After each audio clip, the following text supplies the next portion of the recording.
And greetings, happy Friday. Welcome to the Steve Deace Show here on Blaze TV radio and podcast. I'm Steve Deace. He is Todd Erzin. He's Aaron McIntyre. We're going to be joined by our good friend Jordan Schachtel for the Deace Group here in a few moments. It's been way too long. We are brought to you by our friends over at Preborn. If you're tired of spineless Republican politicians who want to sell you out on the life issue, don't give any more money to the RNC for the cause of life. They won't spend it for that. Give it to these people instead. They're actually saving lives. That's what Preborn does. All right, they are literally out on the streets conducting soul-to-soul combat, confronting mothers thinking of murdering their children with the truth via ultrasound that what they're carrying is a live person. It's not an unviable tissue mass. It's not a glob, okay? It's a person with a heartbeat separate from their own. And they confront them gently, but it is a confrontation of their conscience. And if they agree to not kill their child, then they're there for them after the fact as well. Pre-postnatal care, they can even handle counseling, car seats, formula. They'll do it all for free. They'll love both the mom and her baby, but they need funding from people like us because this stuff isn't actually free. So if you'd like to make a tax-deductible donation, even with Biden inflation, it only costs $28 for an ultrasound that has at least 50-50 odds of saving a life. Where else would you spend $28 today that gives you at least 50-50 odds of saving one of God's precious creatures? Go to preborn.com/Steve. That's preborn.com/Steve to make that donation today. Preborn.com/Steve. Next hour, it'll be time for some Feedback Friday. But first, right now, it's time for the Deace Group.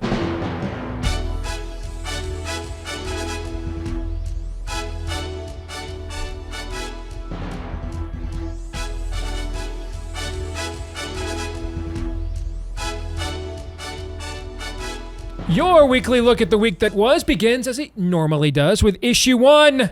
Bleep Lord Nefarious says,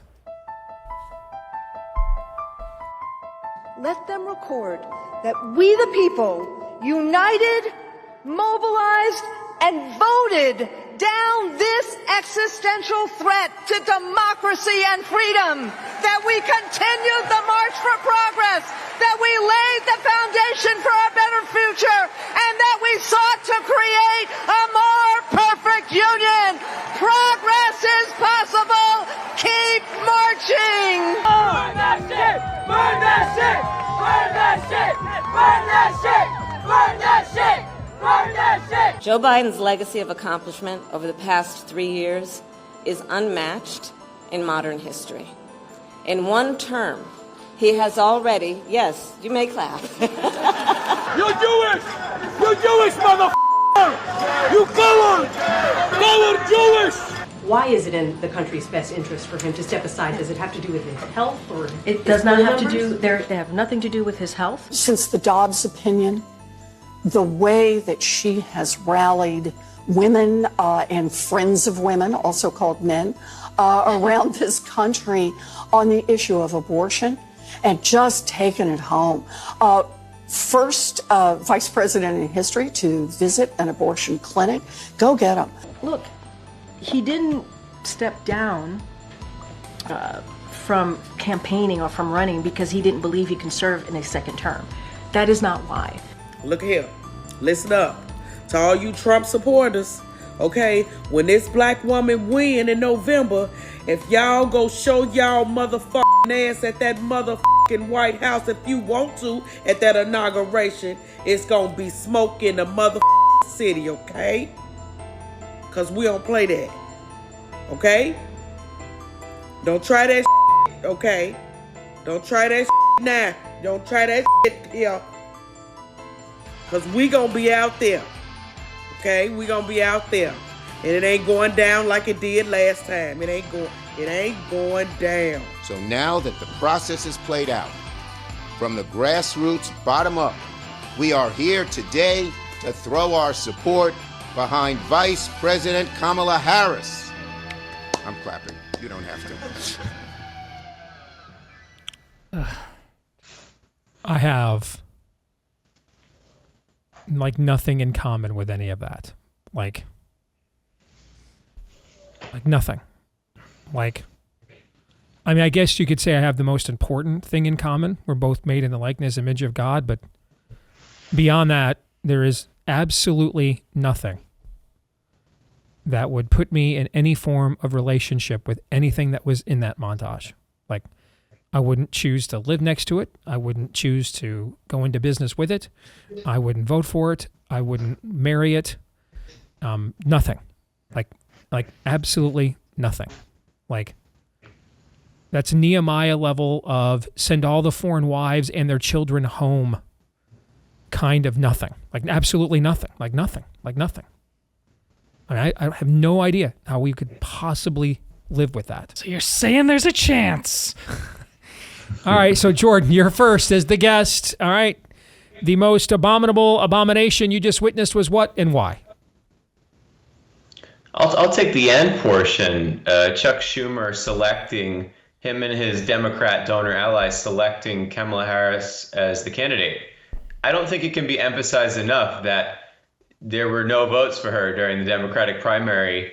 And when she ran in 2020, everyone hated her, and she didn't even make it to the first state. And now she's their candidate, and Democrats are going to suck it up and deal with it. And it's just kind of hilarious and evil to me what the Democrat machine is able to accomplish. How about the fact he sits there with a straight face and says, from the bottom up, starting with the grassroots. Jordan, it is such a precious and sacred commodity, this democracy. It is so precious and sacred that in order to save it, we had to nullify the votes of every single Democrat that participated in the primary process for the last 4 months. And offer them no alternative voice to be heard in said process that we then nullified.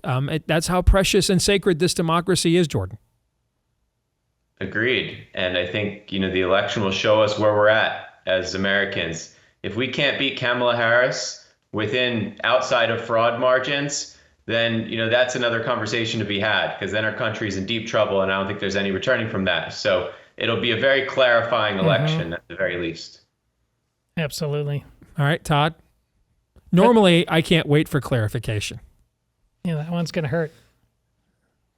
Normally. Todd. It's funny that the bottom-up thing from the grassroots, yeah, that's a total lie. But even though it was cringe and it was probably an accident, how did he say it? I'll clap, you don't have to. That's actually being honest. That's like, I'm going to get what I want, and I don't really care what you think at all. That's accidentally honest. Everything, as Steve said, is vile. So I'll just start right off at the top, because I don't think we've really talked about it in a while, and it's really, really important to reset. Under the heading of things you think you hate, but you really need to hate more, it is...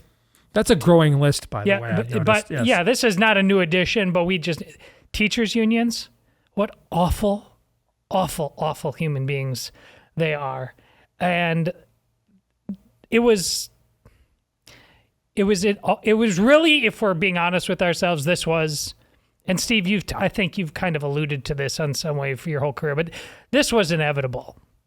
We kind of relied on, common sense has to kick in. They've been promising all along to brainwash your kids, all along. And listen, I'll put myself in the camp of the way I had to manage life from several angles with my wife, and I tried. I didn't just stick them in any public. We started off in Catholic school, put them in this is a semi-rural school. It is. Nope. Salt of the earth, Iowa, man. Nope. The woke transgender mob hijacked that place too. And the simple truth of it is, with people like that leading it, and they have been for a long time, it was inevitable. And we just counted on way too much soft-headed nonsense. And I hope we've learned our lesson. Otherwise, Jordan's going to be exactly right. We are going to get the election we deserve. I remember the first time I got turned on to the teacher union issue was in the early days of the internet. And this is before my spiritual conversion. So, I'm a yellow dog Republican. I'm basically a Rudy Giuliani Republican. And I think it's people like you, Erzin, that are why we don't win elections. And, I bought into all those talking points originally, which is kind of funny how it all turned out now. Now I'm one of the first faces those people think of and hate. All right. But I first got turned on to this, and I had never heard of Eagle Forum. I knew who Phyllis Schlafly was.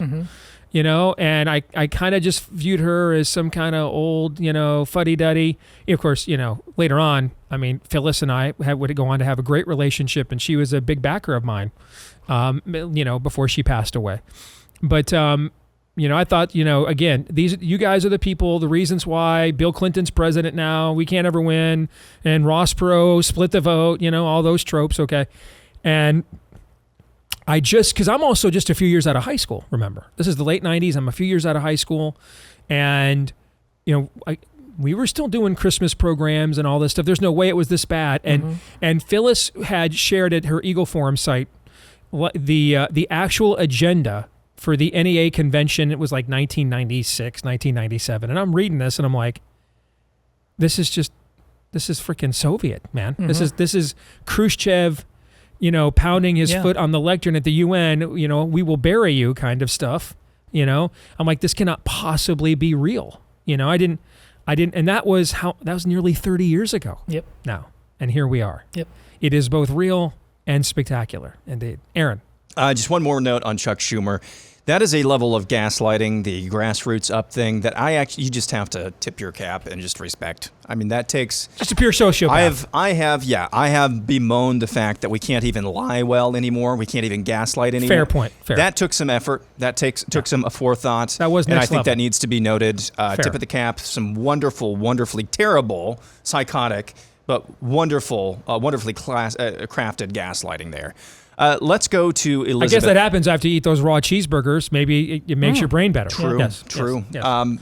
Elizabeth Warren saying that this vice president is one of the most accomplished vice presidents of all time because she went to a place where they dismember and murder babies. That is the Democrat Party right there. Yes, it is. That's all. That's all you need to know. Yep. If an alien landed on this planet and said, hey, I need to know about the American political system, the two-party system, tell me about the Republicans, tell me about the Democrats. I'm not totally sure what you'd say about the Republicans. Maybe, let's not even go there. But on the Democrats, just show them that clip, and that's all you need to know. 100%. 100%. All right, let's get to the exit question. On a scale of 1 to 10, with 1 being the odds, any of us could go from deep throat to deep state, as Kamala has, and 10 being the odds that Lindsey Graham already has. Rank this week's level of total depravity, Jordan. It has to be a 10. Jordan's got, I missed this. I know you did. Hey, Todd, go ahead. 10. Aaron? 10. 10 indeed it is. Before we get to issue 2, don't forget about our friends at Relief Factor. If you are struggling with chronic pain and you're thinking, I'm just never going to be as active as I once was, never going to be as involved as I once was, I don't know, that may be true. We do get old, right? We don't get younger as we get older. We do die, right? So there will come a point where you won't be as active as you once were. Okay. Even if that point is assuming room temperature, that will occur. But it may not be the case, and we might have the antidote for you. Relief could just be $20 away. It's called Relief Factor. All right. So Relief Factor is a drug-free supplement created by physicians who can prescribe drugs because they wanted to help fight the inflammation that was likely the cause of chronic pain without all the side effects that can come with drugs that just kind of mask that pain. And so that's what Relief Factor is. Over the years, over 1 million people have tried the 3-week quick start. 70% of them have seen such great results in 3 weeks or less, they stuck with the product long term. So why not take 70% odds for $20 and see if you don't see a difference in your pain threshold in 3 weeks or less when you go to relieffactor.com. Again, head over to relieffactor.com. All right, for issue 2, I want to do something a little bit different because the topic is where was Biden? And it just so happens we scheduled this before this became a topic. So this, again, seems to be providential. But one of the guys who helped to figure out this story and where the heck the president was for 6 days, nearly 6 full days, we went without seeing the president of the United States in the year 2024 with omnipresent media everywhere.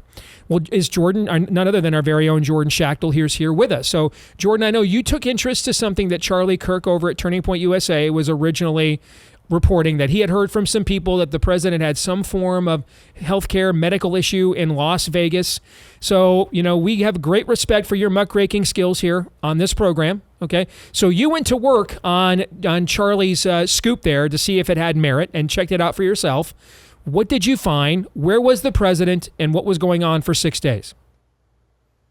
Yeah, so it started when Charlie Kirk, founder of Turning Point USA, probably needs no introduction for this audience. He posted something on X. He had a tip from a Las Vegas Metro Police, I think, officer, who said that, basically they're not telling you the truth about what happened to Biden. So I reached out to Charlie, and he was nice enough to, get the Turning Point Action team to source a lot of this stuff and basically send all of these people that were involved, whether it was the security detail, pretty high-ranking police officials, people that knew and heard firsthand accounts of what exactly happened in Las Vegas. So for those who don't recall, last Wednesday, Biden flew out of Las Vegas early, and the Biden White House said basically that, he had COVID and there was really nothing more to it, just he had to cancel these keynote addresses.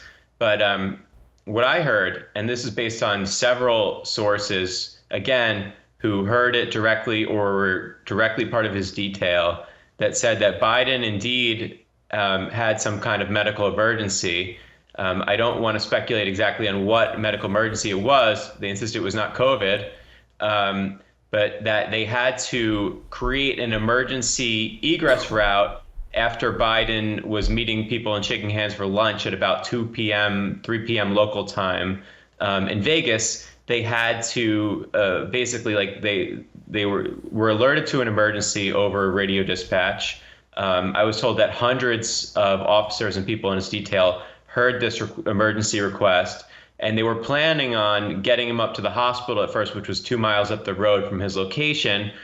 A few minutes later, I don't know what happened with Biden, but they, the White House physician and his immediate Secret Service detail decided that instead they wanted to reroute him to Harry Reid Airport. So they, again, all of these emergency services had to redeploy. They brought in outside help, clearly under the impression that this was a big time emergency situation, and got him out of there as fast as they could.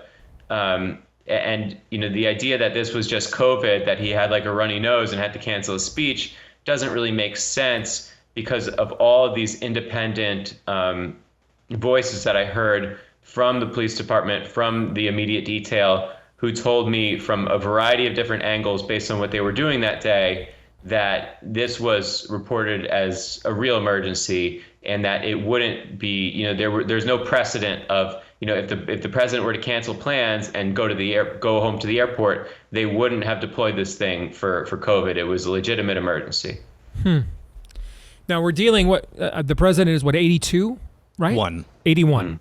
Okay, so I mean, he's past the average life expectancy for a male in America by a couple of years. So 81-year-olds having, medical conditions, emergencies is not an uncommon thing.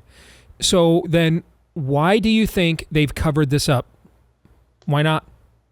Because it would seem to me that if you really want to get Kamala elected, giving her the entire trappings of incumbency, and getting people used to the concept of seeing her as president would go a long way towards improving her odds, unless, of course, you're afraid of letting people see her as president before they vote. That's a possibility here, okay? So, but taking that away, what would be the other incentive? I cannot come up with another incentive for why they would hide this from us. I mean, he's not running again. I don't know why they would hide this from us other than they don't want Kamala to be seen as president until she were to win the election. Am I missing something, gentlemen? It's pretty simple. Ahead. All right, go ahead. It's pretty simple. So I think a valid maybe hypothesis of what's gone on here is all the reason why over the last few days, since Biden made his address on Wednesday, and even before his address on Wednesday, Karine Jean-Pierre multiple times during a press briefing said that the president is stepping aside in his re-election bid. They're being very careful not to say it's for health or cognitive reasons. They're being very careful, okay? Because if he had some sort of, because we were going into last weekend, we had a lot of reports saying that he was going to drop out before the weekend. A lot of reports from the family, a lot of reports from the White House saying, no, he's staying in. And then all of a sudden on Sunday, nope, I'm out, actually. I think a hypothesis would be they really were going to stay in. And he had some sort of medical emergency. They realized the math has changed and that I really can't go on like this. I really can't. And they want to take the issue off the table about his age and competency for the rest of his time. They want to take that off the table. They don't want their shiny new nominee to be plagued with what did you know and when did you know it about Biden's downturn.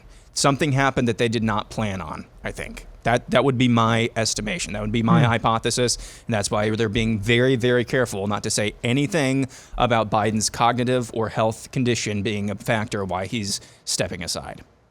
Oh, it's worse. All right, so I'm both stupid and not negative enough. So by all means, Todd, go ahead. But I think he's right. But I think within the scenario that Jordan laid out, there's a tension there. A real health emergency, whatever it is, taking him to the hospital. But Biden and Jill, they have fought this thing tooth and nail. I think they continued to fight it. They said, over my dead body, look how it's going to look if I go to the hospital. We're getting on that plane. We're going to try to hide this. We're going to keep fighting. That's when I think, and I've already said this publicly on Twitter, I'm not certain of it, but I think it's a value bet. That's when I think Pelosi and company, whoever, like easy way or hard way, they'd been trying, they ordered the code red. Honestly, I don't think Biden... And that's how we got a statement with no video, they write no that appearance. statement, and here's why. They put it out on the place they hate the most, on Twitter, because they know people actually read that thing. So they put it out on a place they never want to publish anything on, and they'd like to shut down. They put it out on Twitter, and you put the Bidens in a terrible position. Do you want to come out and say everything that happened and that you're really too feeble to deal with this right now and you just got to go get some rest? Do you want to actually uncover who did this and say, no, I'm not really running, but that I can't really control my White House? You have no good answers. And listen, I'm just saying this for myself, but I don't think there's a one of us in this room who's going to deny that crazy things like that aren't entire. Look, this is in the environment where this assassination attempt just happened, and you just got done mocking yesterday all of the ridiculousness of the math. Are you saying that shooter Googling how far away from Oswald was JFK, and then right after that you register for the rally of the once and likely future president of the United States, you are seen shimmying up a roof with a rifle. That's when you're not shooting drone footage of the place. A roof that is too sloped for trained law enforcement professionals, but not too sloped for the math club guy, okay? And he was able to get off. He was able to fly a drone over a secure airspace the day of the event, get off rounds from 150 yards away, despite the fact after he was taken out by a police sniper almost 500 yards away. So they had some form of extended secure perimeter that somehow didn't catch the math club kid shimmying up a wall with a rifle and setting up shop, okay? Are you saying in light of those events, Todd, in light of those events, would you dare come into this program and sit upon this stage and question the official narrative that we are being sold on this matter? I would. Indeed. Jordan, your thoughts? I would like someone to write a tell-all book about like 6 days in Rehoboth Beach. My conversations with a semi-lucid Joe Biden to uncover the mystery. Joe's just sitting over there with like a martini and he's burning heaters, just telling stories about what life was like in the 70s and 80s. I've seen things. Yes.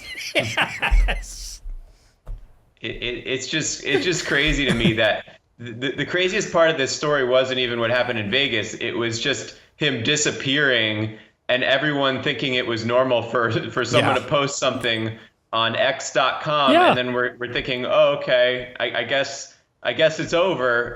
No sign of Joe Biden, but it's over now. Obama said that he's cool with it, so we're just going to move on. I'm really fascinated to know. I think, both Todd and Aaron have interesting theories, and I think it's very close to probably the reality. I think something must have happened when he got back home where a bunch of very powerful people really insisted, or perhaps took his metaphorical phone away and just decided that it was over for him. It was like, taking away grandpa's car keys. Like it's not your presidency anymore, Joe. It's over. As one would do in a precious democracy. Let's be serious for a second, though, and understand the ramifications of what we all are at least entertaining on some level. We are saying that for the last 4 years, we don't know who the president of the United States really was, who was really calling the shots. Okay, that at best it was a faceless bureaucracy, administrative state running things on a daily basis because he was incapable. That's the best case scenario. And that's not really all that. You feeling warm fuzzy after that one, or no? Not really. And then we also, therefore, have no idea what happened to the president, why he was not seen for 6 days. And we're actually not even sure that he, therefore, made the decision finally to pull the plug on his own candidacy. And this is the most powerful and prominent nation God's ever allowed on the earth that we just said all those things about. I mean, let us stop and consider for a moment what it is we are really saying here and what the ramifications of that might be. I have eyes to see. I mean, also, look at what's happening outside just because Netanyahu comes into town. I mean, they actually poured locusts into his hotel room. Secret Service protected hotel room, yes, by the way. Come on, man.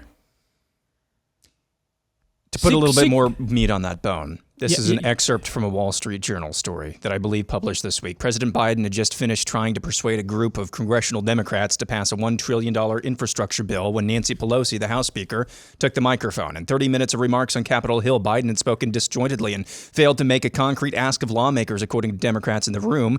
After he left, a visibly frustrated Pelosi told the group she would articulate what Biden had been trying to say, one lawmaker said. It was the first time I remember people pretty jarred by what they had seen, recalled Representative Dean Phillips of Minnesota, who would go on to mount an unsuccessful primary challenge against the president. That was October of 2021. Oh my. The month was the last time Biden met with House Democratic Caucus on the Hill regarding legislation. Wow. And who really in that White House is really loyal ultimately to Joe Biden? That's why he's got his crackhead son in there running point for him. You think the 24, we saw that picture of like 20, 25-year-old women who run the comms department with Jean-Pierre. The Star Wars writer's room basically runs the Oval Office now. You don't think they're all welcome to saying, about you want to be a part of the future of the DNC, you come with us, and all you have to do is hit send on Twitter on this thing? Of course. Yep. It's obvious. Let's get to the exit question. Does Joe Biden finish his term? So today's July 26th. He would leave office, is it January 19th, 20th of next year? Something like that. Okay. So we're talking 6 months, almost exactly 6 months. Does he last that long, one way or the other, Todd? I'll answer this first. I'm big. The status quo is the status quo until it isn't anymore. I was more bullish on Biden just because I thought it's harder to take the ring of power away than to give it to somebody. But like I just said a while ago, I've seen things. So I don't think he lasts. Aaron. He does last. They've gotten everything. They've gotten everything. They engineered the Republican primary. We didn't have a primary, and that's in the past. But they via the lawfare, they did that. They got what they wanted, and an excuse after all of the votes had been tallied for the Democrat primary, an excuse to get rid of Joe Biden.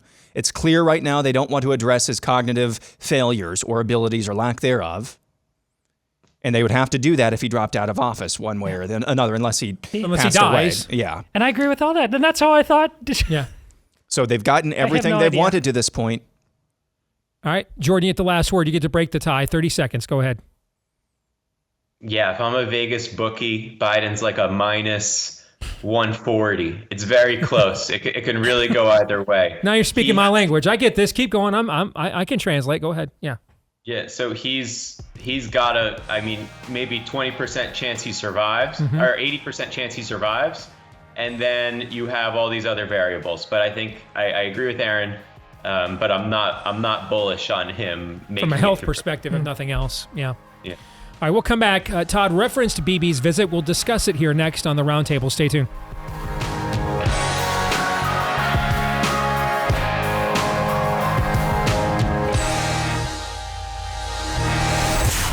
Steve Deace Show.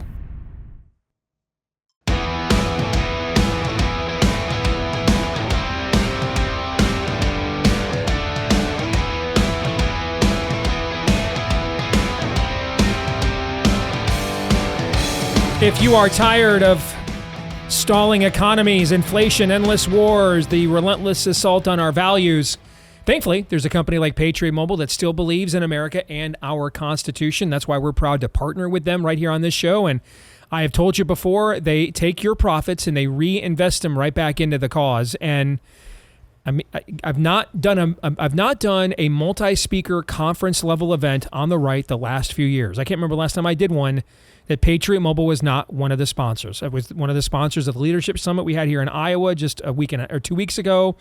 It sponsored the Faith-Based Filmmakers Conference in Pigeon Forge, Tennessee, I spoke at a couple of months ago.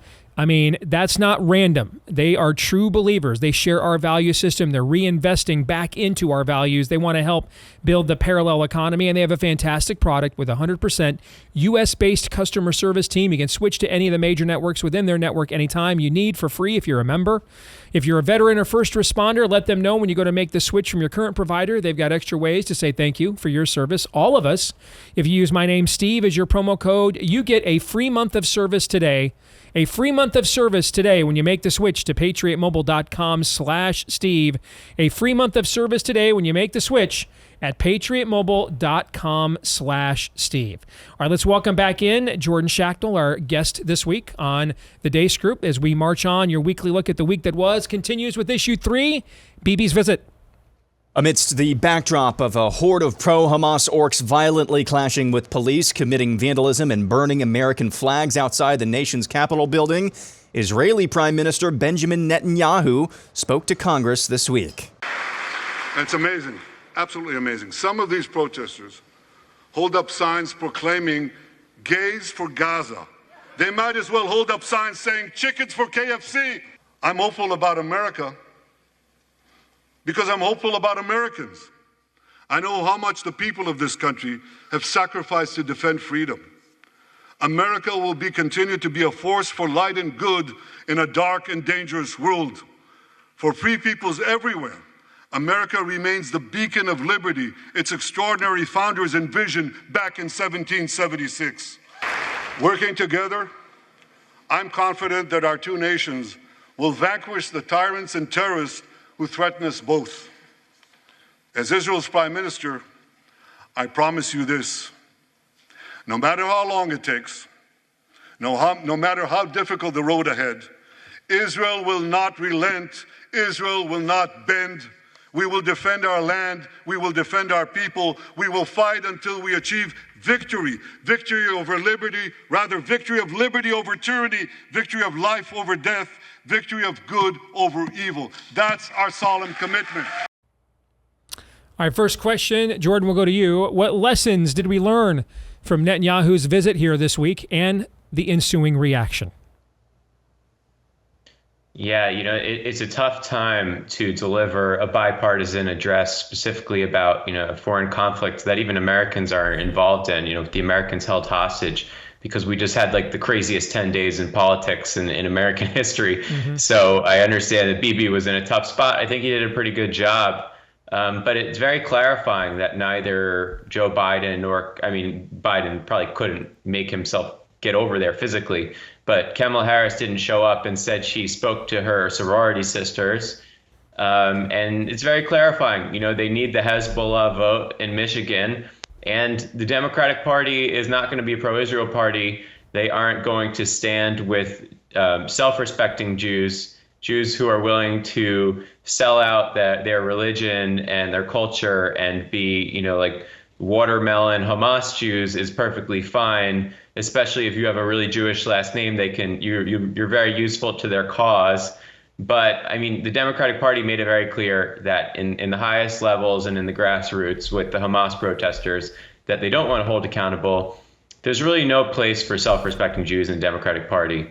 So it was just a very clarifying day yesterday amongst, we've seen this since the October 7th attacks, that there's a real split in the United States now. This is not the Democratic Party of JFK or even Bill Clinton. It's increasingly going further left, and the people who aren't radical left-wingers in the Democratic Party basically are just there to consume more power, and they'll just follow wherever the winds are blowing, and the winds of the base they're blowing in support of Hamas.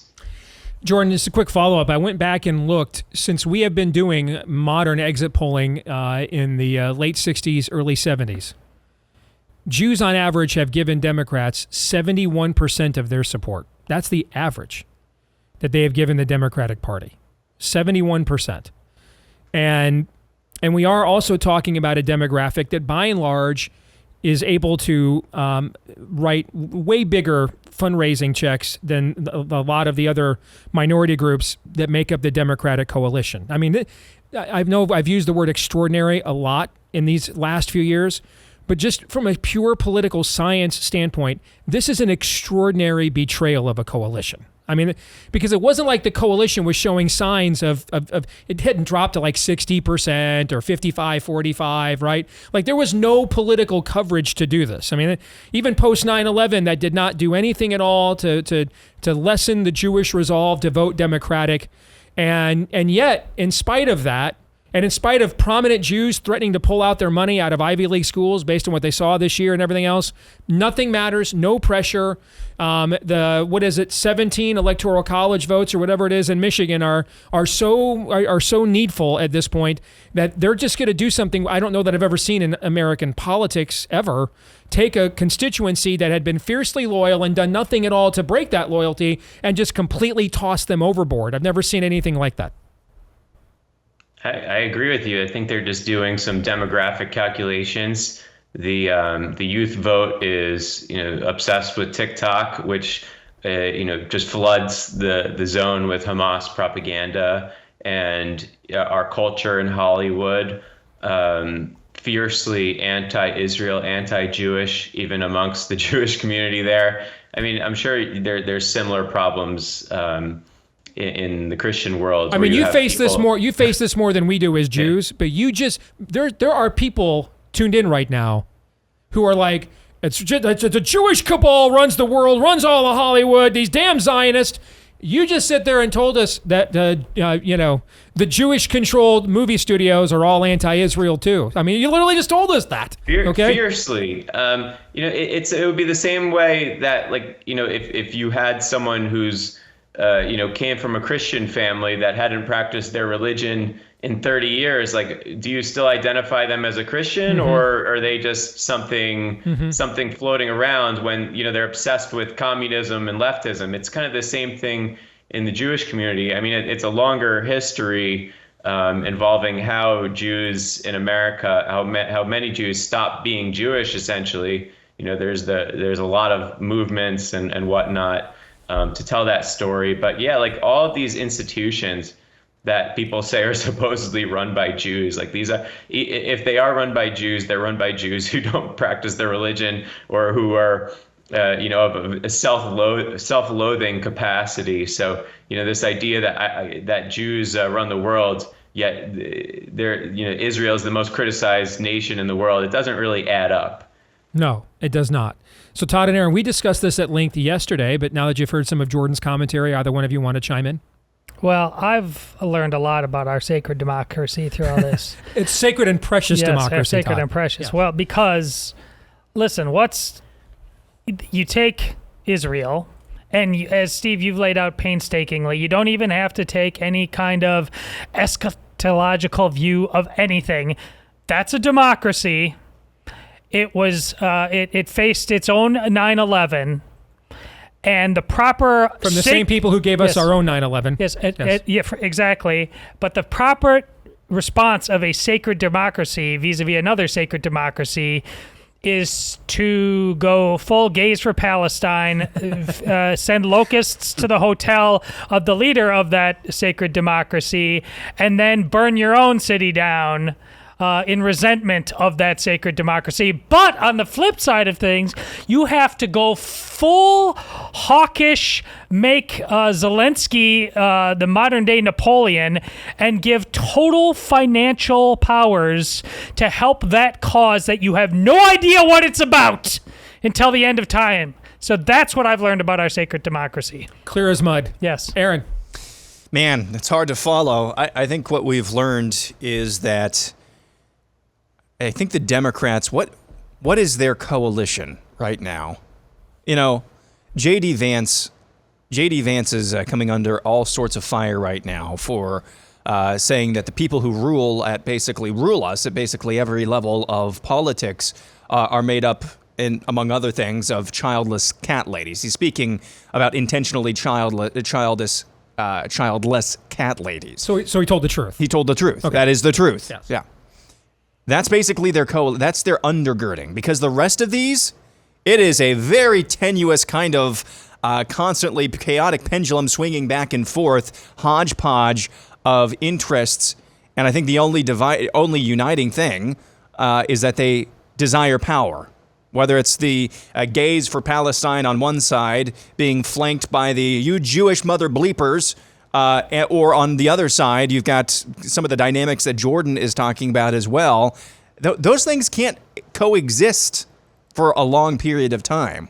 Whatever their coalition is, yes, it is undergirded by the childless cat ladies, but the rest of it is just a bunch of chaotic pendulums that just so happen to be united every now and then in the pursuit of raw power.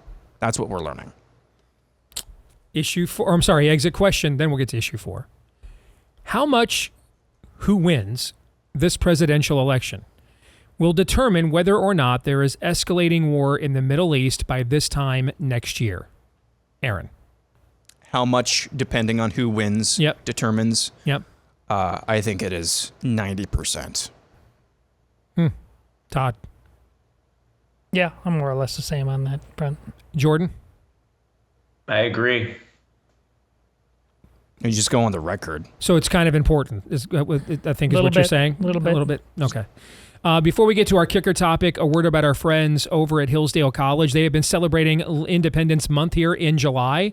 And one of the ways they're doing so is if you go to their website, daceforhillsdale.com, F-O-R, daceforhillsdale.com. There you can see a unique portrayal of Thomas Jefferson as he discusses a letter from late in his life talking about and looking back upon the Declaration of Independence. If you want to see that tremendous video, you can go to daceforhillsdale.com, watch it there, put together by our friends at Hillsdale College. They're part of the remnant. They're one of the universities not given over to the spirit of the age, trying to actually maintain an educated populace capable of maintaining liberty for this and future generations.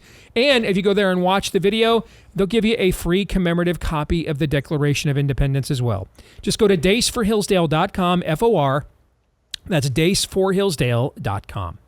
All right, our kicker topic is, what do we really, because I just was blown away at the gym the other day, and they've got CNN on the screen, and I'm watching John King say live, as I read the closed captioning, that Democrats probably couldn't nominate their strongest candidate, Pennsylvania Governor Josh Shapiro, because he's Jewish. Just blew my mind. We're just saying this stuff like out in the open now, and Wolf Blitzer's just nodding along. Oh, okay, yeah. No, anyway, and next, like it's just a talking point, but not understand. I mean, we're just not even going to address the ramifications of what it is we just said. Okay, so what do we really think would happen if Democrats made Jewish Pennsylvania Governor Josh Shapiro Kamala's running mate? What would really happen, do we think? This is a real-life Kobayashi Maru. What you just characterized about on CNN, that's, again, maybe accidental honesty, but it's actually honest. This can't happen. It's impossible. Shapiro is, it's suicide. For Shapiro? It's not, well, for both. But they can't do this with Shapiro and have every day be a version of what we just saw outside in Washington, D.C. It's not going to be Shapiro. Jordan, what would happen if they did this? Yeah, I agree with Todd on that first point. And then also, I think that Kamala wouldn't want Josh Shapiro to be her running mate because he would show up to the convention with her. And, he's very much a threat to, the Republican chances in Pennsylvania. And then people might start to talk about, hey, maybe we should switch the ticket around. So I think for that reason, you pick a safe guy like Rocket Man Mark Kelly, who's never going to become president on his own, but can hitch his wagon. You won't have these elite contenders like Gavin and Whitmer. I mean, elite by Democrat standards. There's nothing particularly elite about them. But I think that it would the base of Hamas supporters and Hezbollah supporters in Dearborn would definitely sour on him. Quickly, Aaron, so we can get to predictions. Go ahead. I think they would just win Pennsylvania, and that's about the only impact he'd have. We're also saying that Josh Shapiro wants to belong to a political party that openly wouldn't elevate him despite the strength of his candidacy because of his Jewishness. So that goes to some of the themes that Jordan, you were discussing a little bit earlier. Let's get to predictions. Aaron, back to you. Go ahead. So my prediction is that Lieutenant General Rich Clark will someday be something akin to the college football commissioner. He's now the new executive director of the college football playoff. I think that would be, based on what I've heard out of him so far, he would be a tremendous commissioner of college football. Wouldn't you tell me he sounds like Todd? So what you told me before the show? For the first 5 minutes and talking about athletics and what they actually are and what they actually should be in the college experience, yeah, he sounds like Todd. All right, Jordan, your prediction, go. I'll stick with politics. We need to watch Barack Obama. He's doing something weird. He's not endorsing Kamala. I would just watch out for his next move. Todd. I looked into the scholarship thing, expanding scholarship numbers a little bit more after you mentioned it yesterday, Steve, but it's just another kill shot for smaller non-Power 4 schools. Many of these are going to be partials. The cost is still prohibitive for those smaller schools. And now that this has become the minor leagues, if all the best of those teams can do is afford partials, they're going to race away and get a full at a bigger school. This is nothing. It's not a lifeboat for any school that isn't Power 4. I will predict that the Florida Kill 'em all amendment in your home state, Jordan, will fail in the end. But I do think it's going to get at least 55% of the vote. It needs 60 to be put into the Constitution. I don't think it'll get 60, but I bet it will get at least 55. That doesn't feel wrong to me. Which is an extraordinary statement if you're going to have that many Republicans cross over and vote yes on something that says you can just literally kill a kid whenever you want. Whenever you want. It's fine. So I think we'll beat it, but I think it's going to be a lot closer than it should be. Does that ring true to Jordan? What do you think, Jordan? Real quick, you're down there. What do you think? Yeah, 60. I think you're right. People love abortion in America. I don't know how else to put it. That it's deeply disturbing, but I think that you won't get to 60. There's no way you get to 60. It was good to see you, brother. Well, it won't be so long before we have you back. All right. Thank you very much. We appreciate you. Appreciate it. You bet. We'll come back. Hour 2 is next. It'll be Feedback Friday right after this. Stay tuned.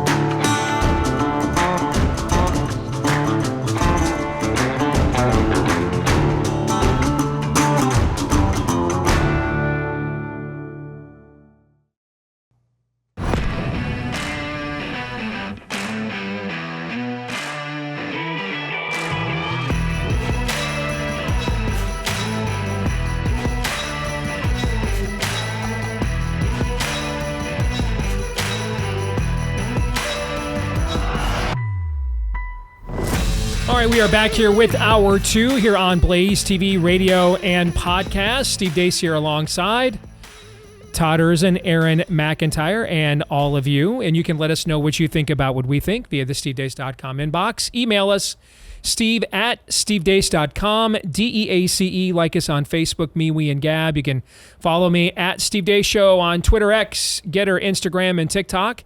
And if you are watching us today on Twitter X, thank you very much. Good to see all of you. You can also, if you don't mind, if you are a podcast aficionado, please let them know you love us. Leave us a 5-star review, hit subscribe, or if you're on iTunes, follow. And that way, every time we do a new episode, that will show up right there in your feed every single one of those times. And we are so thankful to all of you that have done both of those things for us previously. Maybe try doing them again. It just might work. This part of the show brought to you by our good friends over at Eden Pure.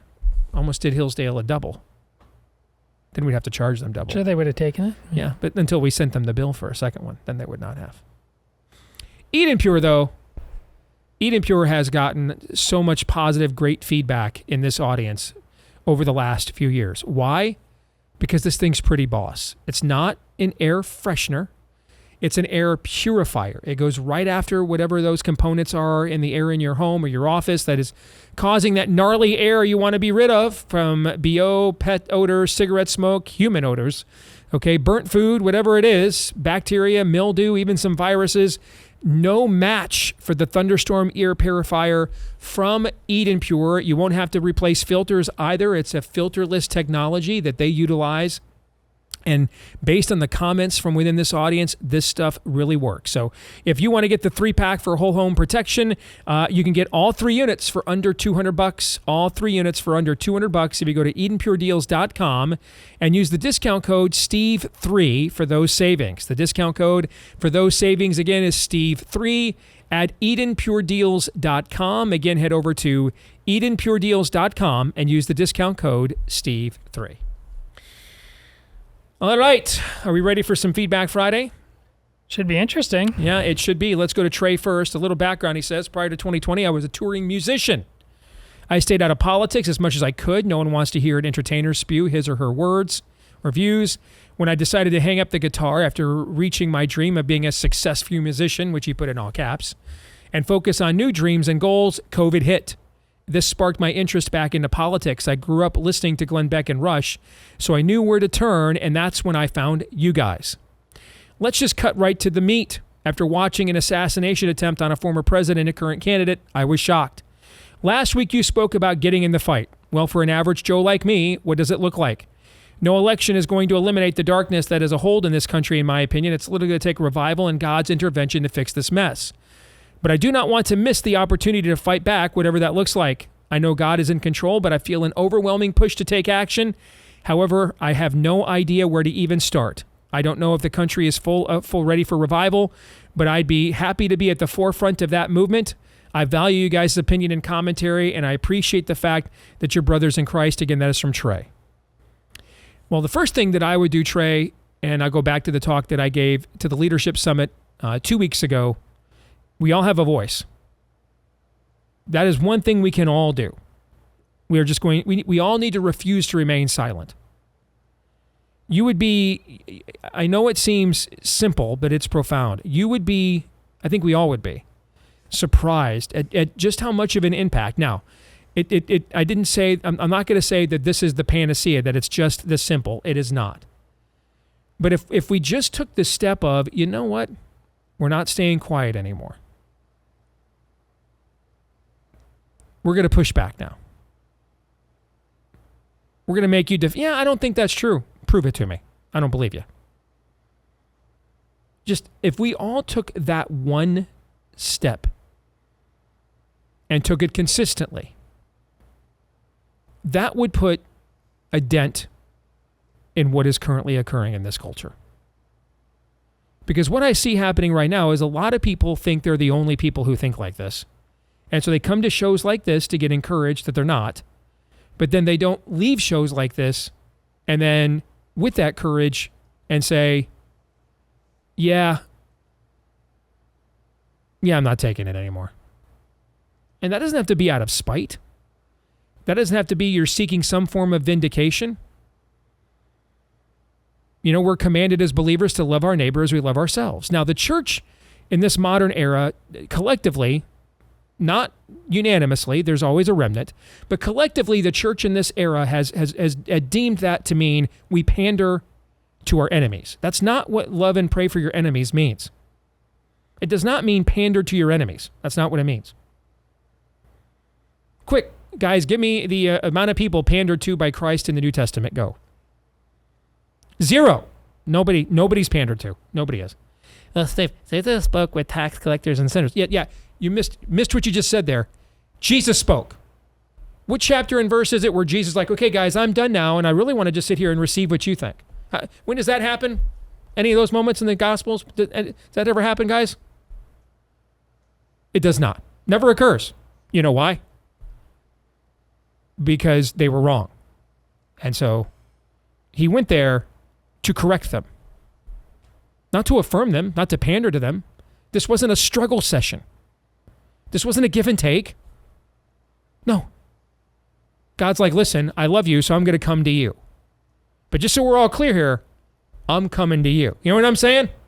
Like, when your mom or your dad showed up at your bedroom, that didn't mean they were anxious for what you had to say. Fair? Yes. That was for you to be quiet and listen to what prompted them to come up those stairs and come to you, right? So this wasn't a give and take. There wasn't a dialogue. It wasn't a struggle session. No one was being pandered to. They were hopefully being delivered from. But he's the one doing the delivering. Because one of the most loving things you can do is share truth with people. One of the most loving things you can do is model truth to people. It would seem if I discovered the cure for cancer, but I told you that it was going to require treatments that would violate what you currently are willing or being told is the right protocol for such ailments. So I'm therefore going to keep it to myself because it would just be beyond offensive to tell you what the cure is. And I don't want to offend you. And I would just pander to you while you're sitting there being wrong. In that context, would anybody view that as loving? No. No. In fact, they'd think I'm a vile fiend, if not just an outright coward, right? Yes. Because I'm sitting on the cure, correct? Yes. Another word for cure here would be I'm sitting on the truth. I'm sitting on the truth.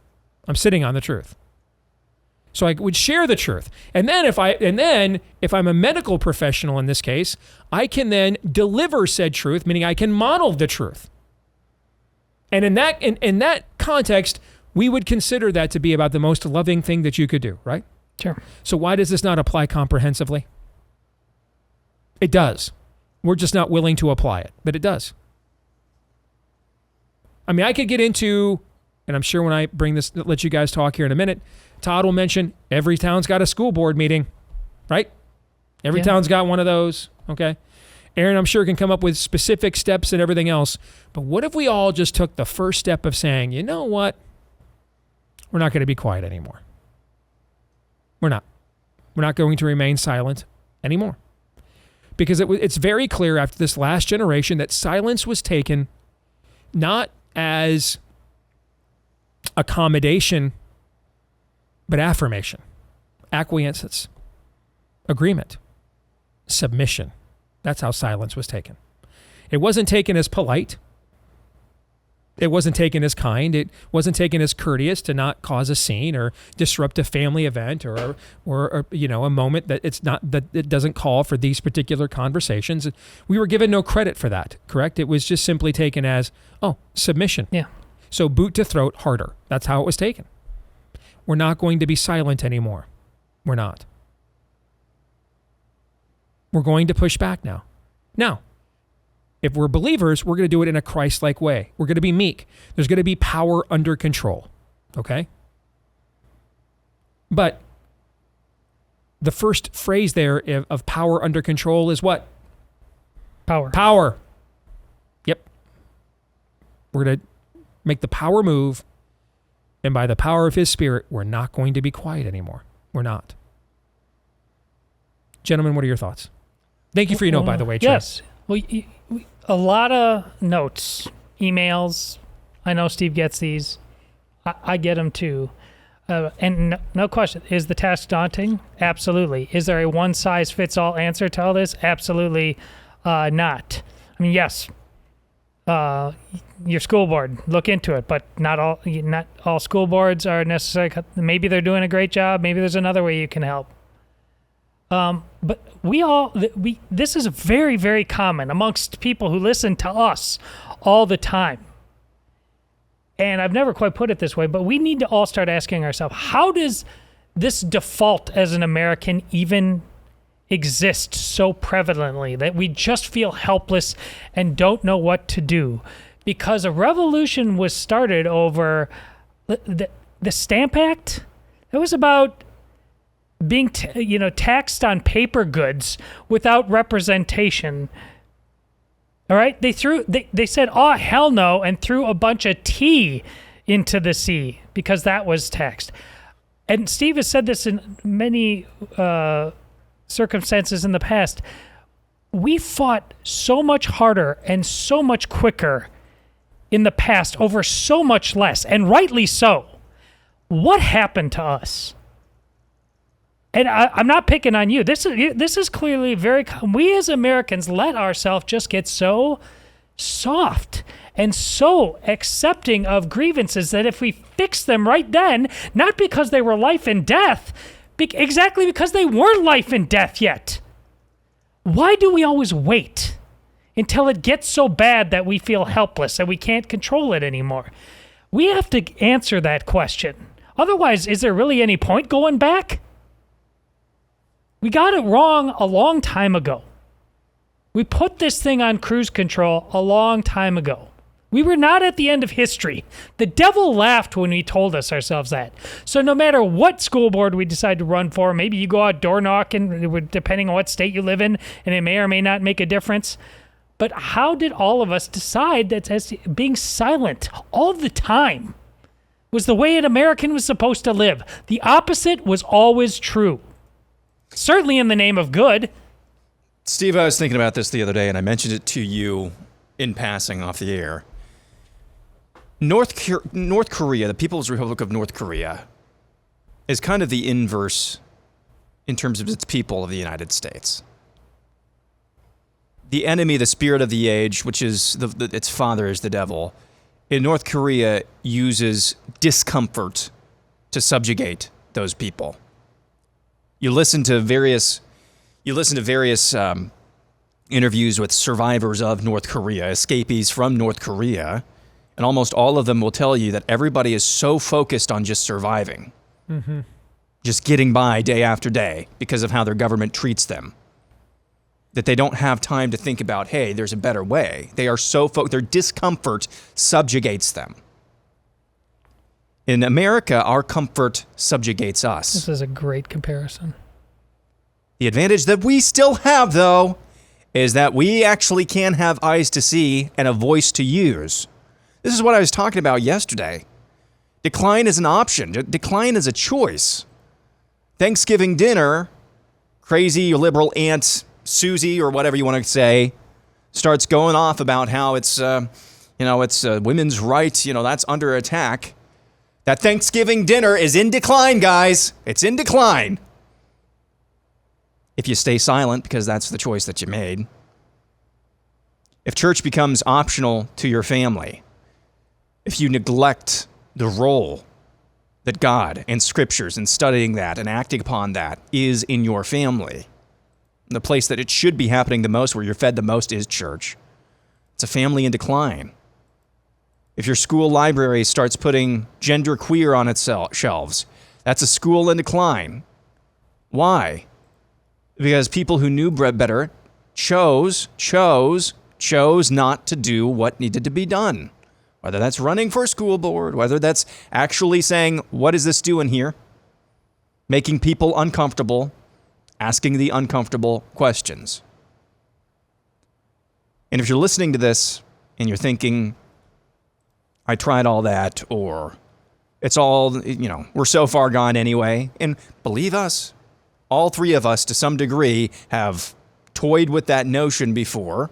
I'd say rightfully so, that, we don't know, but it could be that just collectively we are so far gone as a people, ... But if your inclination is to say, well, we're so far gone, or my community is so far gone, or the school board is so far gone, it doesn't really apply to me. You are in decline. You're making that choice. So choose this day whom you're going to serve. That's the message. Yeah. Everybody has a choice every single day. And they keep getting away with all this crap on us. The stuff we've talked about in the last week alone on multiple storylines. Absolutely insane. They keep trying it. Why? Because they know what our answer is. I mean, stop it. I mean, you mentioned North Korea. There are proverbial and literal guns to people's heads there. Yes. Okay. Yeah. We're quiet because 7,000-pound Aunt Petunia will just make a scene with her 17 cats and disrupt Thanksgiving, and our neo-woke suburban wives won't give us sex for a week if we don't just let her sit there and use the Thanksgiving table as a perch by which to just spew easily disproven propaganda. That's not the stuff of North Korea, guys.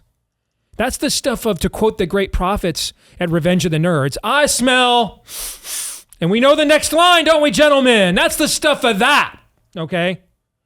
That's why I won't put a sign in my yard, because Karen down the cul-de-sac might honk at me with a Subaru and flip me off. That's not the stuff of North Korea, okay? That's not. That's again. How did that's the stuff of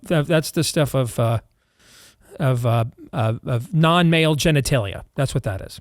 So how do we become this? And the answer to that question has everything to do with that august guy at that seminar. They said if you really want, not reformation, revival. Excuse me. Do you really know what it's going to look like? And the fact is, I think we do, and we don't want it. William writes, I'm a 36-year-old father, husband, and Marine Corps veteran of Operation Enduring Freedom. Thank you, William. I have been a member of The Blaze and a listener to your show for about 4 years now, and I'm a Christian fighting to grow closer to Jesus and growing in my faith each day. I've been going back and forth on starting a podcast to share my opinion, reach other Americans that want to have real conversations and share the Word of God. I think I'm well-spoken. My intentions are pure. However, I'm hesitant to take the leap for the following reasons. Number one, I don't want to get mad and start cursing or say something wrong that takes away from my credibility. Well, given the subject matter you want to cover, all right? This is not the greatest place to work, all right? Not the greatest field to work in if you're like, I'm really trying to curse less. I'll just tell you that, okay? But I hear you. I feel very strongly about my rights, my country, and my duties as a citizen to participate in this discussion. I have no experience in recording and editing. And though I'm a quick learner, I worry I won't have a polished, finished, presentable final product. I know that my answers can be found in prayer, but if you guys would be willing to advise me on things like software that's easy to learn, general tips to help me in this endeavor, I feel led to stand for what I believe in, share the word, and make a difference by standing my ground and speaking out while I can. And you guys inspire me, and I thank you for reminding me that we're all born for such a time as this. So yeah, we can do that. Aaron, let's start with very practical things technically, right? Mm-hmm. Like what would you recommend? I mean, nowadays, for example, the mic on many iPhones is podcast quality. Maybe you wouldn't use it for a show of this level, but to do a beginner podcast, that mic is probably good enough just to start right on your iPhone. But there's other options. What would you suggest? Yeah, you could do that. There's also Steve's. It's a Shure microphone. Let's see. Shure SM7B. That's a really good microphone, and it's pretty affordable as well. Shure SM7B. As far as, if you really want to invest something in that, there are microphones that cost a lot more than that one does. You can get it in. I'm sorry. This is what I was thinking of. The Shure MV7X. MV7X. The Shure MV7X. There's a variety of that comes in USB, so you can just plug it right into your computer. Don't have to worry about getting a soundboard or anything like that. As far as recording goes, if you have a Mac that comes with GarageBand built in, I believe the name of the software, if you've got a PC, is Audacity. That's also a free recording software that you can use as well. And I think it offers multi-track recording, which means you can mix in music there as well. So the microphone that I just mentioned, the Shure MXV or MV7X, I believe is the name of it. That's a really good microphone to start off with. It's basically like what Steve and Todd have, kind of more consumer grade. And then Audacity if you've got a PC, or GarageBand if you've got a Mac, and you're set. Just export as an MP3 and you're good to go. So those are just two things you need to get going. That's great advice, and I'm sure there's other people in this audience that had similar questions, so hopefully you guys were taking notes. As for the other matter, what I would say to you, Will, is look at your tongue the way you did the way you did your own gun when you were a Marine. Well, first of all, you're still a Marine. Every friend of mine who's been a Marine reminds me there's no such thing as a former Marine. Okay? All right, there's just non-active duty ones. Okay? So when you were active duty Marine, okay, your gun, your weapon was necessary. It was there to do a job. But if you used it cavalierly and outside of the orders that you were given and its proper context, that is then when you were in violation of your own code of conduct. You see what I'm trying to say? Mm-hmm. So I would look at your tongue the same way. It's a weapon. It is a weapon that your maker gave you. Okay? We are his mirror image. Okay? So, what did he do with his tongue? literally spoke the universe into existence. Now, we're just a mere reflection. We don't have that kind of power, but our tongue does come absolutely with some power, right? So you just learn to tame that the way you did your own weapon. You know that there was the right context and training for when that thing needed to be fired, okay? And that it had to be handled with discipline. And the same thing, just look at your tongue the exact same way. Todd, you want to answer anything there? Or add anything I mean? If you have a kind of a mini starter community that you can have a built-in sort of audience that might be interested, but also help you interact so you can get kind of some instant feedback. And, again, like I think churches could have, their own podcast where they communicate with one another, talk about things. I don't know what, your fellow military brothers, things like that. I don't know, start as a small laboratory experiment, and don't put that first part where you're concerned, don't put too much pressure on yourself. I mean, if you're just feeling the spotlight's coming down, I mean, you got to be you, otherwise it's never going to work. That too. Yeah. Two best pieces of broadcasting advice I've ever been given, and they have, guided me my entire career. The number one thing people like to listen to on the air are other people having fun while they're on the air. And so we tackle very, very serious subject matter, and then we'll talk about Marvel movies and Star Wars, and it's not as much as we used to because then Todd gets mad.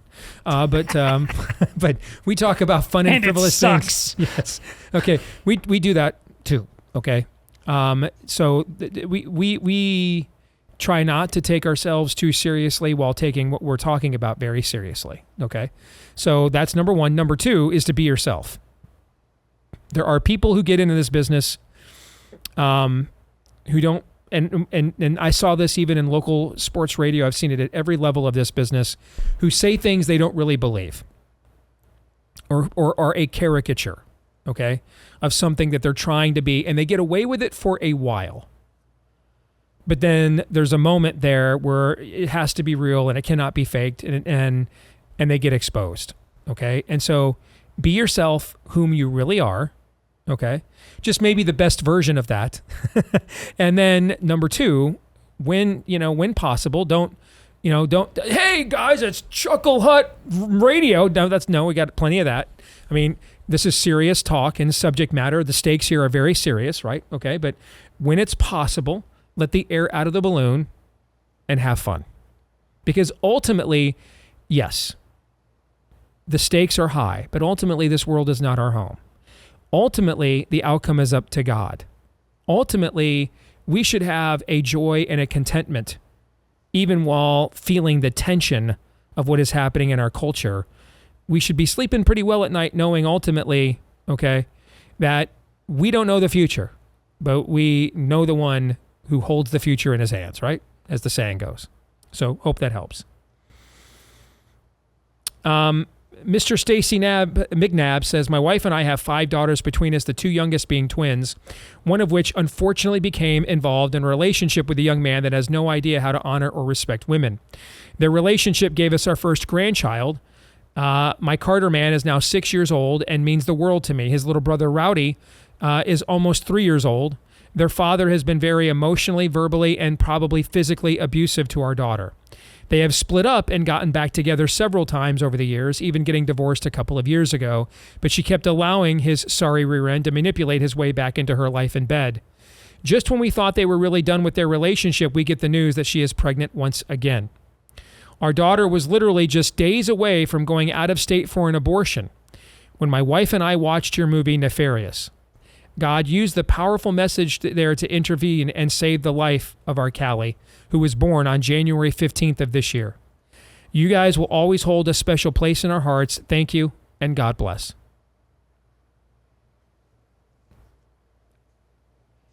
That's why we did what we did, and why we did it the way that we did it. And that's why the devil tried to kill me at least twice. Yeah, when you were laying in that Rochester bed. Yeah. Were you thinking about a little girl named Callie? No. But that's why we did this. I mean, it's why we endured through this. It's why our directors endured COVID pneumonia that nearly killed them. It's why we endured legal fights, cost overruns, everything you could possibly imagine was for stories like that. So really, brother, it's me that should be thanking you, because when I hear these kinds of stories, it reminds me ultimately of what the main mission is, because I do own this show. I run the business that owns this show. I need to be aware of the numbers we're getting and the revenue we're making, because it is a business, right? It's not we're trying to be prophetic, but this is a for-profit business, right? And so I have to be aware of those details, and you can get bogged down in those details. I can do it as much as absolutely anybody if I allow myself to do it. And every now and then, the Lord will send me a note like this, like yours. And it's kind of his way of saying, hey, man, sit up straight, stay on target. You're make sure you're on the narrow road. So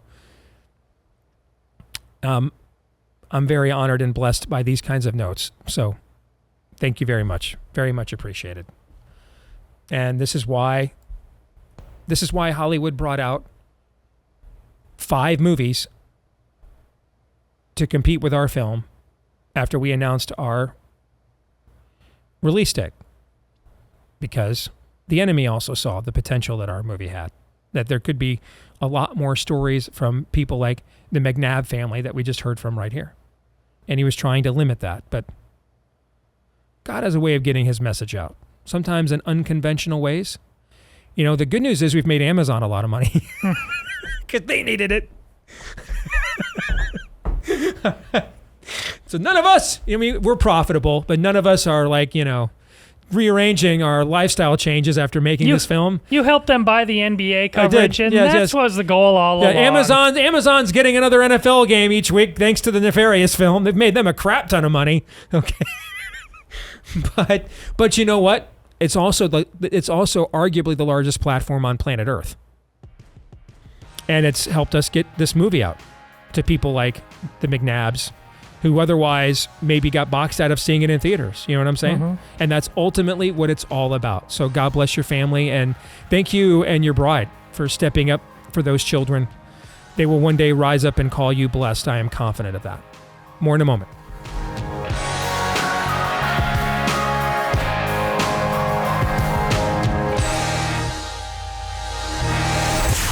The Steve Deace Show.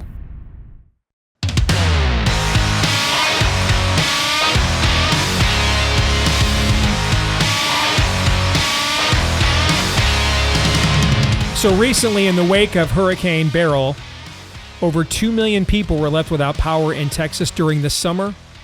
With its intense heat and humidity, Texans are preparing themselves for severe thunderstorms and maybe more power outages that follow hurricanes as well. We had a situation here in Iowa where some levees broke in northwest Iowa, and they had biblical levels of flooding they're just now digging out from. You just never know when the next tragedy could strike, the next natural disaster could strike, when the next government, your own, could strike. That's why you want to make sure that you've got something to ensure your family has the medication on hand it needs when it's needed. That's where the Jace case comes in. You can get the basic package, which is where they give you backups of some of the most laudable, famous, effective antibiotics we've ever discovered, from from doxycycline to amoxicillin and more. You can also expand it to include medications that you're on, that your loved ones need. Yes, ivermectin can be included as well. All right, just go to jacemedical.com, J-A-S-E, to get that peace of mind that you're looking for. jacemedical.com, J-A-S-E, for jacemedical.com, and use the code DACE at checkout for the discount on your order. All right, that's code DACE at checkout for the discount on your order at jacemedical.com. All right, let's get back to some more Feedback Friday. This is from Nick. I've become a regular listener over the past year, and I'm thoroughly grateful for your honest insight mixed with the biblical worldview. You guys have spurred me to be more bold in my faith and to take action. My husband, however, is very different from me. My husband is much more the laid-back, logical-minded peacemaker and rule follower of the two of us. I tend to be more stubborn, outspoken, and passionate, unable to sit idly as our country falls into the decay and further godlessness. We are both believers, though I grew up in a Christian home and he did not. We are raising two little boys, and both desire them to be this, and both of our kids desire him to be the spiritual leader of our family, though neither of us had a spiritual leader as fathers growing up. He pastors a church we attend a church in Las Vegas, Nevada, and have been discussing many of the recent events with members of the church and the pastors there. We have been discussing a matter that I would be interested to get your thoughts. My bad. You know what I did? I got to go back to that note. Okay, sorry about that. I screwed that up. I mixed those two notes together when I cut and pasted into my file. So forgive me. I want to go back to the first note. Okay. So the first note wants to know, listen, what can I possibly do to get my husband to step forward and be the spiritual leader we both want him to be, and much less of a peacemaker? I have one suggestion. Yep. Based on the word she used in there, you are, I don't know if you're just misapplying it or you're just trying to be nice, but I'm almost certain without meeting him. It doesn't mean, he's maybe a very smart man, but you said he's more logical minded. None of this almost certainly has anything to do with being logical. Too comfortable, maybe just being afraid, but the logic, if you're applying logic to these signs of the times, you're not doing nothing. Logic means correct. There's a fire in there and we need to put it out. So both of you disabuse yourself of this, that anything logical is going on. Agreed. I mean, I don't know. Logically, if you saw they were mutilating kids and soul murdering them with Drag Queen Storytime Hour, logically you would be like, we need to stop doing that. Yes. Yeah, and your husband's not unique. We tell ourselves we're smarter than this. We're better than this. We have all of these lies that we tell ourselves. We're above politics. No, you're not. I think we're also misapplying peacemaker. I was just going to get to that, so you go ahead. Yes. Well, peacemaker is not the same. Peacemaker does not mean I love peace and quiet the way that we mean. I think when we say peacemaker, sometimes we have this idea of peace and quiet in the home. That's not the same thing. Peacemakers are those who what? Greek word definition, make peace. Make peace. If I come home, and yes, even at 3 years old, Ben can be driving both of us up the wall. What's my job to do? Make peace. Mm-hmm. Does that always mean hushed voice? Hey, buddy, if you really just think about it my way. No, when he's disobeying repeatedly, sometimes things get a little not fun, tense at our house. But after that, we're back to peace again. Sometimes you have to do that with your school. Sometimes you have to do that with your fill in the blank. Peacemaker does not mean peace and quiet. Correct. What's the slang term for a sidearm? A peacemaker. Peacemaker. Yes.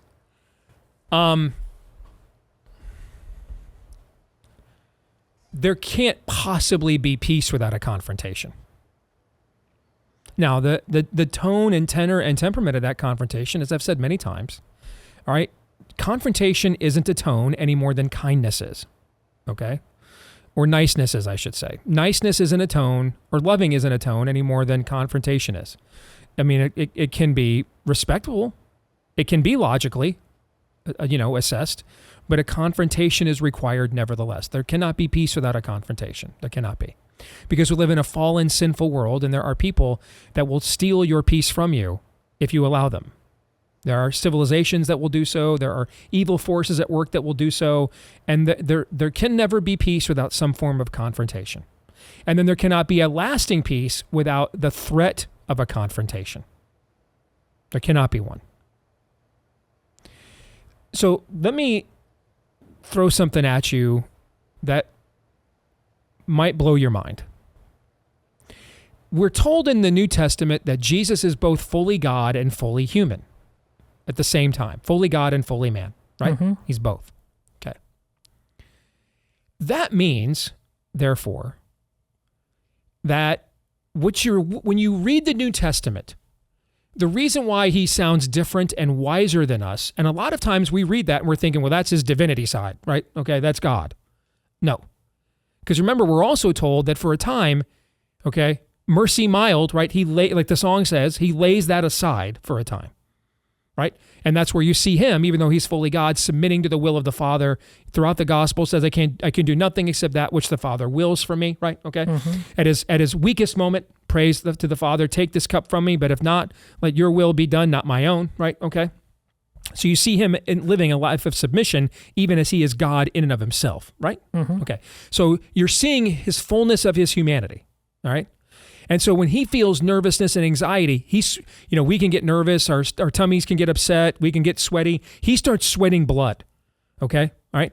When he sees injustice, like when he walks into the temple and he sees they've turned it into a marketplace and not a house of prayer, all right? You see him fashion a weapon, a whip of cords, okay? He fashions a weapon, okay? God will like, I'll be right back. Walks over, fashions a weapon, okay? A peacemaker. Yes. And drives out the elements. There's not a discourse. There's not a dialogue. All right. So then when Lazarus dies, shortest verse in the Bible is what? Jesus wept. You hear him, he sobs. And yet at the same time, we're told like a verse later that he's furious, angry. These are all emotions. All emotions. Because he's fully human. Now, he's not sinning in these things. Because he's without sin. So you know what that means?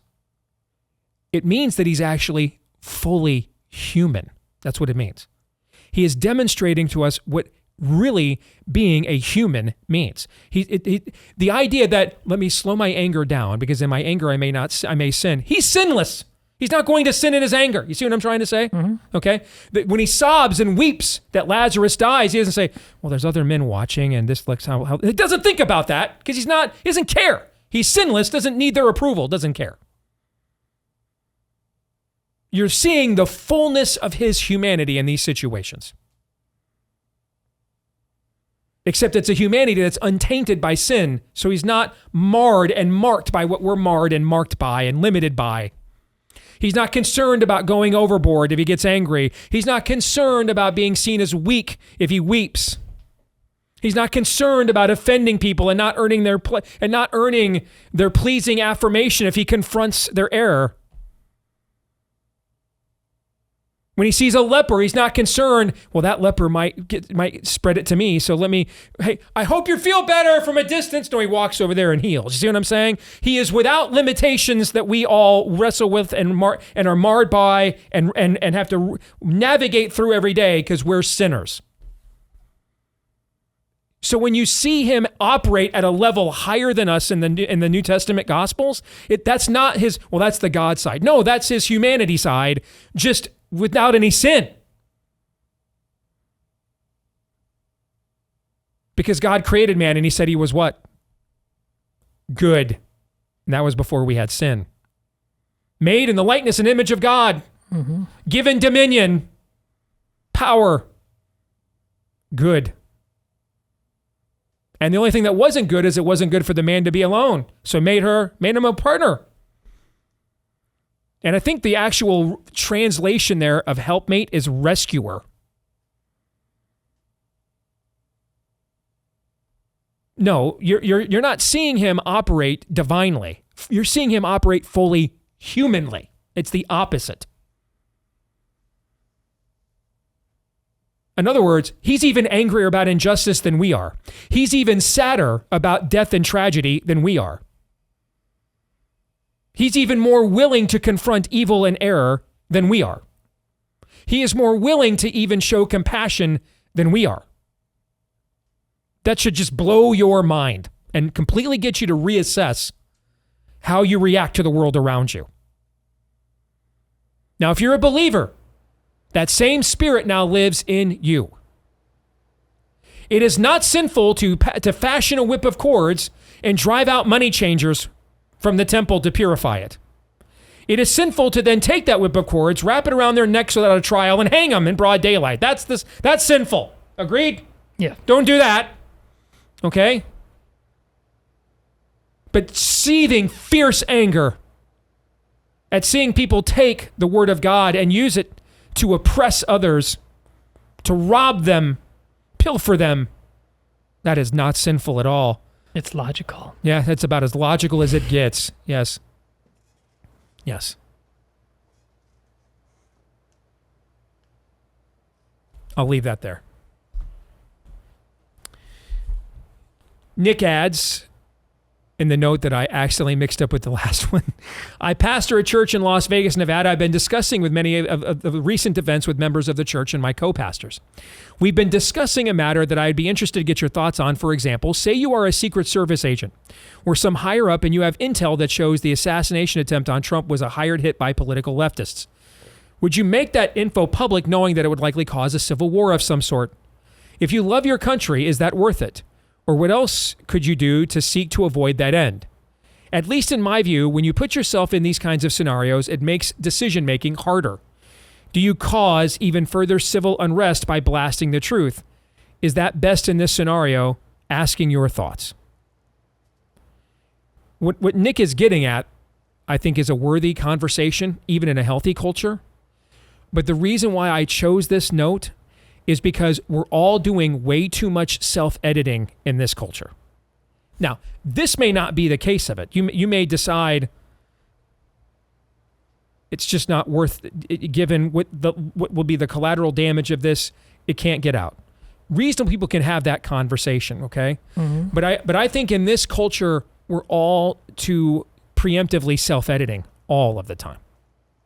Too willing to try to game plan what everybody's going to think about everything we say all the time and what the damage will be if we say it. That we just never let the truth have its way. And sometimes you just need to let the truth have its way. By the way, I saw a movie once where they made this decision. And they just decided that people could not see what really happened to their white knight. That had to be hidden from them. They couldn't handle it. But the truth has a way of getting out. Our sins have a way of finding us out. And it ends with Bane saying, I've given it back to you, the people, and, threatening the city with a nuclear bomb. Okay, I mean, ultimately, we have to let the truth have its way. We can do it in prudent ways. We can be discerning and effective about it. But ultimately, we have to be a people of truth, ultimately. I'll get you guys' thoughts on what Nick is suggesting here in a moment after we talk about Freedom Chamber. They want to be the counter to the Chamber of Commerce, all right, especially for small, medium-sized businesses. If you're looking for an alliance of like-minded business owners that share your values, you're not alone. You can join right now with Freedom Chamber, and together they'll amplify your voice to the idiots in Washington who hate you. I like that line. When you join the Freedom Chamber, you're going to receive exclusive benefits to help your business grow while being rooted in their values of faith, family, and freedom. The Freedom Chamber is the pro-American business network. So if you want to sign up, you can do so right now and get be involved with a dynamic and innovative organization that help you with comprehensive support, robust resources, exclusive networking opportunities. Join today at freedomchamber.net. That website is freedomchamber.net. So what do you think? If you were the Secret Service there, as Nick said, and you knew and heard about it, would you just keep your mouth shut for fear of what the broader collateral damage would be if this got out? Well, once we raise it to the level of secrets, it's not that I don't understand nuances. I mean, generally speaking, I'm the guy who's always erred on the side of, just let the truth out. And I've admitted on the show that it's just kind of constitutionally easier for me. But I again, there's so many common threads through all the letters you read, Steve, and I don't know if that was by design. No, it was not. No. I think I know what you're going to say, but no, it wasn't. But we really just, as Americans, I told you at the start of the first letter, ask yourselves how it came to be this way. And I ask you about so many of these letters. How did you let it get this far? What and most of it, we don't like it doesn't come naturally to us, but we're drug addicts. We really are. And our drug is ease. Our drug is comfort. And so it's she talked about the logical thing. No, it's not. What you're doing isn't logical. What you're doing is logically part of your addiction. And all of us suffer from this to some extent, but we are crackheads in this country when it comes to choosing the easy path. God made no such promise to you.